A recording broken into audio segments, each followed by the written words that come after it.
Hi friends, ಸಿರಿ ಸಂಭ್ರಮ ಚಾನಲ್ಗೆ ನಿಮ್ಮೆಲ್ಲರಿಗೂ ಸ್ವಾಗತ. ನಾನಿವತ್ತಿನ ರೆಸಿಪಿಯಲ್ಲಿ ಪುದೀನ ಬೆಳ್ಳುಳ್ಳಿ ಕಬಾಬ್ನ ಹೇಗೆ ಮಾಡೋದು ಅಂತ ತೋರಿಸ್ತಾ ಇದ್ದೀನಿ. ಬನ್ನಿ ಹಾಗಾದರೆ ಹೇಗೆ ಮಾಡೋದು ಅಂತ ನೋಡೋಣ. ಅದಕ್ಕೂ ಮುಂಚೆ ನನ್ನ ಚಾನಲ್ನ ಸಬ್ಸ್ಕ್ರೈಬ್ ಆಗಿಲ್ಲ ಅಂದರೆ ಪ್ಲೀಸ್ ಸಬ್ಸ್ಕ್ರೈಬ್ ಆಗಿ, ಹಾಗೆ ಬೆಲ್ ಬಟನ್ನ ಕ್ಲಿಕ್ ಮಾಡೋಣ ಮರಿಬೇಡಿ. ಬನ್ನಿ ಹಾಗಾದರೆ ಇವತ್ತಿನ ರೆಸಿಪಿಯಲ್ಲಿ ಹೇಗೆ ಮಾಡೋದು ಅಂತ ಬೆಳ್ಳುಳ್ಳಿ ಕಬಾಬ್ನ ನೋಡೋಣ. ಮೊದಲನೇದಾಗಿ ಒಂದು ಮಿಕ್ಸಿ ಜಾರ್ನ ಇಟ್ಕೊಂಡು 2 ಇಂಚ್ ಆಗುವಷ್ಟು ಶುಂಠಿ, ಹಾಗೆ 1 ಗೆಡ್ಡೆ ಆಗುವಷ್ಟು ಬೆಳ್ಳುಳ್ಳಿ, ಹಾಗೆ ಸ್ವಲ್ಪ ಕಾಳುಮೆಣಸು, ಹಾಗೆ ಖಾರಕ್ಕೆ ತಕ್ಕಂತೆ 2-3 ಹಸಿಮೆಣಸಿನಕಾಯಿ, ಸ್ವಲ್ಪ ಪುದೀನ ಸೊಪ್ಪು, ಹಾಗೆ ಒಂದು ಸ್ವಲ್ಪ ಕೊತ್ತಂಬರಿ ಸೊಪ್ಪನ್ನ ಸೇರಿಸಿ ಈ ರೀತಿಯಾಗಿ ನುಣ್ಣಗೆ ರುಬ್ಕೊತಾ ಇದ್ದೀನಿ. ನೆಕ್ಸ್ಟು 1 kg ಆಗುವಷ್ಟು ಚಿಕನ್ನ ನಾನಿಲ್ಲಿ ತೊಗೊಂಡಿದ್ದೀನಿ. 1 kgಗೆ ನಾನು ಮಸಾಲೆನ ರೆಡಿ ಮಾಡ್ಕೊಂಡಿದ್ದೀನಿ. ತೊಳೆದು ನೀಟಾಗಿ ಚಿಕನ್ನ ಇಟ್ಕೊಂಡಿದ್ದೀನಿ. ರುಬ್ಬಿಟ್ಕೊಂಡಿರುವಂತಹ ಮಸಾಲೆನ ಸೇರಿಸ್ತಾ ಇದ್ದೀನಿ. ಪುದೀನ ಬೆಳ್ಳುಳ್ಳಿ ಮಸಾಲೆನ ಸೇರಿಸ್ತಾ ಇದ್ದೀನಿ.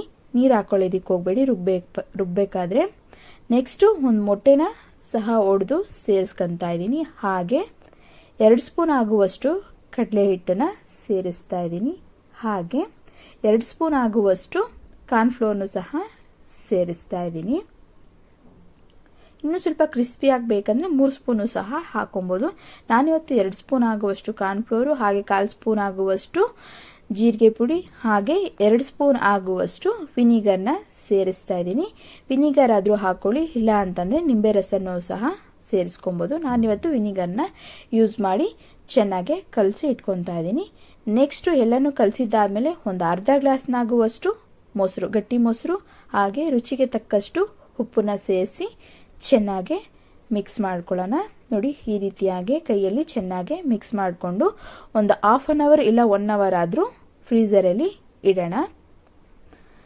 ನೆಂದಷ್ಟು ಚಿಕನ್ನು ಕ್ರಿಸ್ಪಿಯಾಗಿ ಚೆನ್ನಾಗಿ ಬರುತ್ತೆ, ಉಪ್ಪು ಖಾರ ಚೆನ್ನಾಗಿ ಹಿಡ್ದಿರುತ್ತೆ. ನೋಡಿ, ನಾನಿವಾಗ 1 ಅವರ್ ಆದಮೇಲೆ ತೆಗೆದು ಎಣ್ಣೆಗೆ ಹಾಕಿ ತೋರಿಸ್ತಾ ಇದ್ದೀನಿ.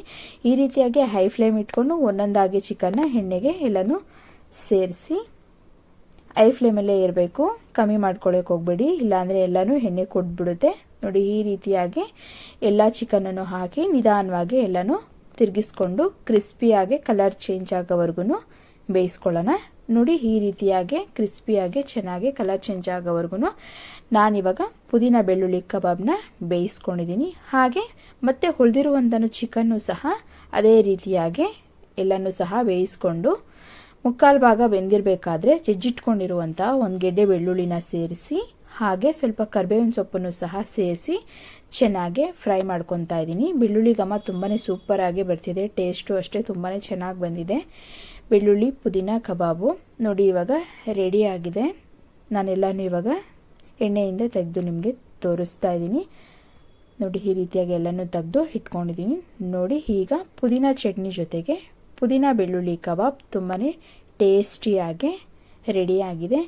ಬಿಸಿ ಬಿಸಿ ಇದ್ದಾಗಲೇ ತಿನ್ನೋದ್ರಿಂದ ಪುದೀನ ಚಟ್ನಿ ಜೊತೆಗೆ ತುಂಬಾ ಟೇಸ್ಟಿಯಾಗಿ ಬಂದಿದೆ. ನಾನು ಯಾವುದೇ ಕಬಾಬ್ ಪೌಡ್ರನ್ನು ಸಹ ಸೇರಿಸಿಲ್ಲ.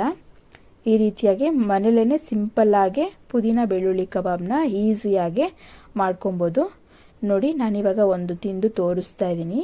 ನೋಡಿ, ಈ ರೀತಿಯಾಗಿ ಚಿಕನ್ನು ಎಲ್ಲನೂ ಸಹ ಚೆನ್ನಾಗಿ ಬೆಂದಿದೆ, ಮತ್ತು ಉಪ್ಪು ಖಾರ ಬೆಳ್ಳುಳ್ಳಿ ಫ್ಲೇವರು ತುಂಬಾ ಟೇಸ್ಟಿಯಾಗಿ ಬರ್ತಿದೆ. ಸ್ವಲ್ಪ ಬೆಳ್ಳುಳ್ಳಿ ಜಾಸ್ತಿ ಹಾಕ್ಕೊಬೇಕು, ಬೆಳ್ಳುಳ್ಳಿ ಕಬಾಬ್ ಆಗಿರೋದ್ರಿಂದ ಪುದೀನ ಮತ್ತು ಬೆಳ್ಳುಳ್ಳಿನ ಸ್ವಲ್ಪ ಜಾಸ್ತಿ ಹಾಕ್ಕೊಂಡು ಕಲಸಿ ಇಟ್ಟು ಎಣ್ಣೆಗೆ ಹಾಕೋದ್ರಿಂದ ತುಂಬಾ ಟೇಸ್ಟಿಯಾಗಿ ರೆಡಿಯಾಗಿದೆ ಪುದೀನ ಬೆಳ್ಳುಳ್ಳಿ ರೆಸಿಪಿ. ಹಾಗಾದರೆ ನನ್ನ ಚಾನಲ್ನ ಸಬ್ಸ್ಕ್ರೈಬ್ ಆಗಿಲ್ಲ ಅಂದರೆ ಪ್ಲೀಸ್ ಸಬ್ಸ್ಕ್ರೈಬ್ ಆಗಿ ಬೆಲ್ ಬಟನ್ನ ಕ್ಲಿಕ್ ಮಾಡೋದು